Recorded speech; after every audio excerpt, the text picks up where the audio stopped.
Welcome back to Thinkstruments, where we dive deep into mental models that can help you navigate the complexities of business and life.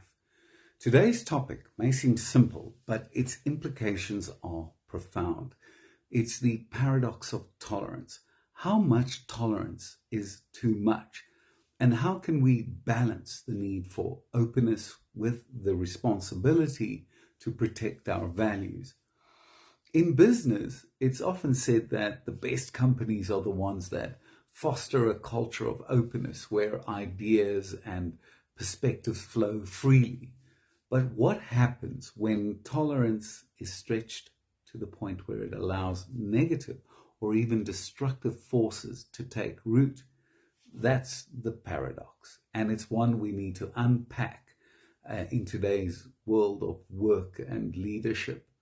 So, philosopher Karl Popper introduced the paradox of tolerance in 1945 in his work, The Open Society and Its Enemies. He argued that if a society is endlessly tolerant, even of intolerance, then tolerance itself will eventually be destroyed. Popper wasn't calling for widespread intolerance, but he was pointing out that complete unchecked tolerance can be self-destructive. It can create a breeding ground for forces that will undermine and ultimately dismantle the very freedoms and openness we are actually seeking to protect. Now, let's bring this concept into the world of business, where we often face similar challenges in striving to create inclusive, diverse environments where every voice matters. Now, we must be careful not to allow toxic or harmful behaviors to undermine that goal. But here's where the word toxic starts to get complicated. We hear the word toxic a lot in today's discussions around workplace culture, and it's become a bit of a buzzword. But what does it actually mean in a business context? So when we talk about toxic behavior, we're referring to actions or attitudes that cause harms to individuals, teams, or the organization as a whole. And this could be harassment, manipulation, spreading rumors, gossiping, exclusion, constantly undermining others, efforts. So these behaviors erode trust. That's the key. And they disrupt collaboration and they lead to a hostile, belligerent environment. But this is the crucial point. Not all uncomfortable interactions or disagreements are toxic. This is where the waters really do get muddy. So when someone raises a tough issue or challenges the status quo, it can sometimes be mislabeled as toxic simply because it makes people uncomfortable or disrupts the norm. And this is where we encounter the problem known as tone policing. So tone policing happens when someone dismisses another person's argument, not because of the substance of what they're saying, but because of how they're saying it. It's an attempt to silence or derail the conversation by focusing on the speaker's tone rather than addressing the content of the message. And in many cases, this can be incredibly damaging for progress and innovation. So if we look at a practical example, imagine an employee in a meeting and they're passionately voicing their frustrations about a process that isn't working or systems that are out of alignment. And instead of addressing their concerns, the team fixates on how they express those concerns. People will say things like, oh, you need to calm down, or let's try be a bit more professional. And it sort of shifts the focus from the core issue to how it was delivered. And this is tone policing in action, and it can prevent important issues from being tackled.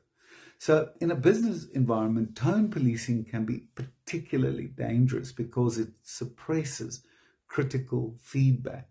Employees become hesitant to speak up about legitimate problems if they fear that their tone will be criticized or misrepresented as aggressive or unprofessional. And results, obviously, innovation stalls, problems are left unresolved, and an unhealthy sense of false harmony develops. And a clear example of tone policing actually occurred at Nike when employees raised concerns about gender discrimination within the company, and several women came forward speaking passionately, fervently, about the barriers that they faced and the lack of opportunities for advancement. However, rather than taking immediate action, the company's leadership initially focused on how the complaints were raised. The leadership deflected the core concerns by focusing on the tone and attitude of those raising the issues, suggesting that perhaps they were being too emotional or confrontational. And this deflection only deepened the frustration within the company, leading to disengagement, high staff turnover, and public backlash. And it wasn't until Nike re-examined its approach and shifted its focus from tone to substance that started addressing the real underlying issues of inequality and discrimination. So tone policing can happen to anyone, including leaders and managers. In fact, there are cases where those in management positions are wrongly accused of being toxic simply because they provide strong, direct feedback. And this can become a significant barrier to effective leadership.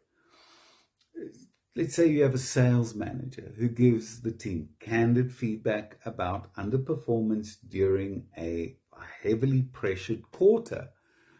If the feedback is delivered with urgency or frustration, the team might fixate on the tone rather than on the content. And comments like, "You're being too harsh," or "This feels really aggressive," might come up. And this overshadows the fact that the feedback is necessary, the urgency, the desperation is necessary for improving performance.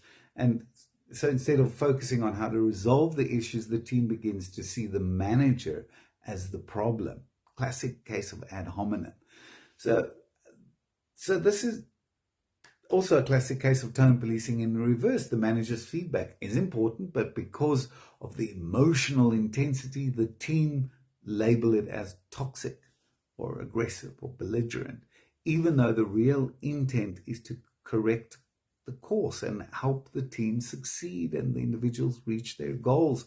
In some cases, this dynamic can escalate to the point where leaders feel unable to actually provide honest feedback because they're scared of being accused of being toxic. And this then leads to a culture where difficult but necessary conversations are avoided altogether, leaving issues to fester and fester horribly. I mean, we just have to take a look at General Electric during its leadership under Jack Welch.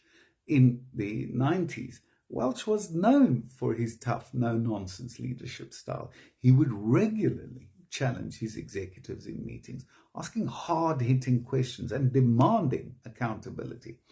And some employees labeled him as toxic or overly harsh because of this direct approach. But if we take a step back and we look a little deeper, Welch's goal was to push the company and the individuals toward excellence.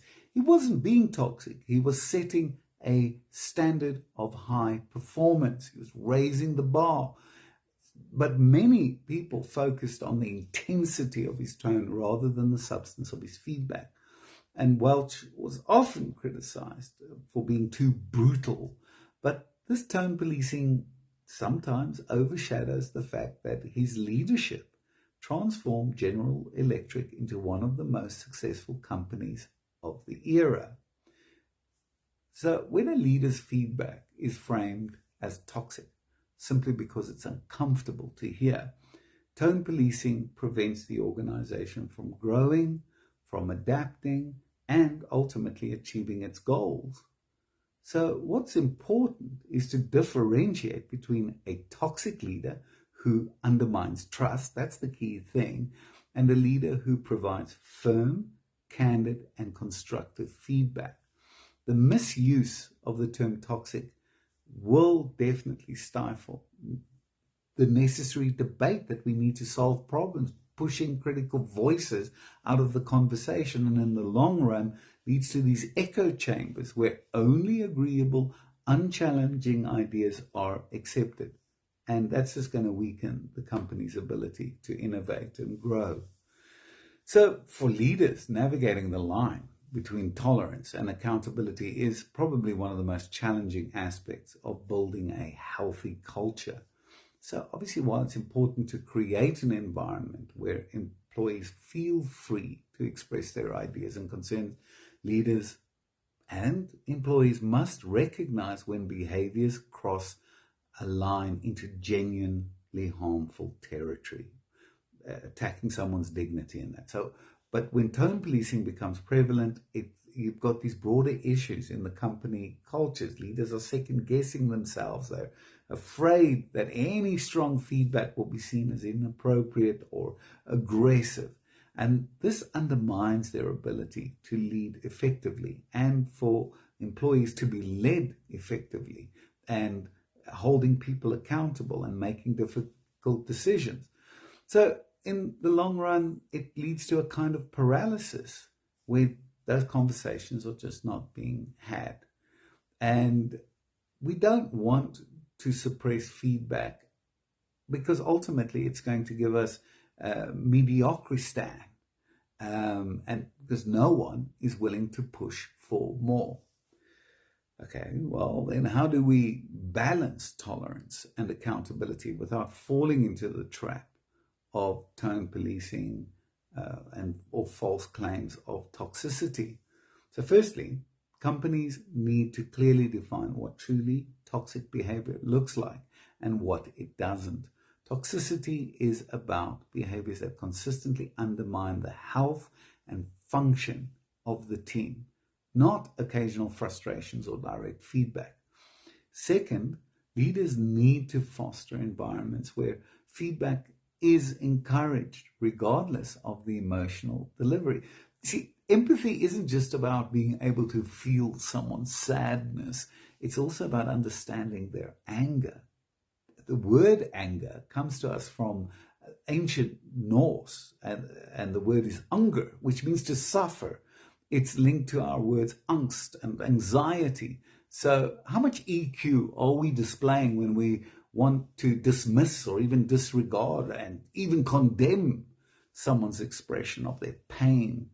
Of course, I'm not advocating for tolerance of violent outbursts, just a heightened sensitivity to frustration.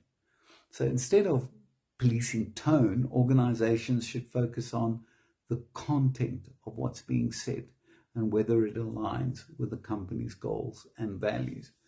And then finally, all of us, employees, managers, leaders, we have to be educated on the difference between genuine toxicity and firm leadership. And this helps prevent situations where a leader's necessary critiques are mislabeled as toxic, ensuring that accountability is maintained without silencing critical conversations. Now, to loop back a bit, Popper's paradox of tolerance also had historical implications that extend far beyond business. And one of the most notable examples is the rise of the Nazi Party in Germany in the 1920s and 1930s. The Weimar Republic prided itself on being a free and open society. Extremist groups, including the Nazis, were allowed to participate in the political process because the government believed in the importance of free speech and open participation. However, ironically, tolerating groups whose sole objective was to dismantle democracy, the Weimar Republic ultimately paved the way for its own downfall. The Nazis used the system's tolerance against it, gaining power and eventually overthrowing the very freedoms that had allowed them to exist. This is the paradox of tolerance in action. By tolerating those who wish to destroy tolerance, we risk losing the values we seek to protect. It's quite a conundrum. So in today's world, we see echoes of this dilemma in social media, where platforms like Twitter and Facebook struggle to balance free speech and the need to curb harmful rhetoric, and X's stance on total freedom. So these platforms have grappled with this prevention of the spread of hate speech and disinformation and harmful content, while also trying to foster open dialogue. Now, when harmful behaviors are allowed to go unchecked under the guise of free expression, these platforms become battlegrounds for extremism and misinformation, and often actually undermining the original mission of connecting people and ideas.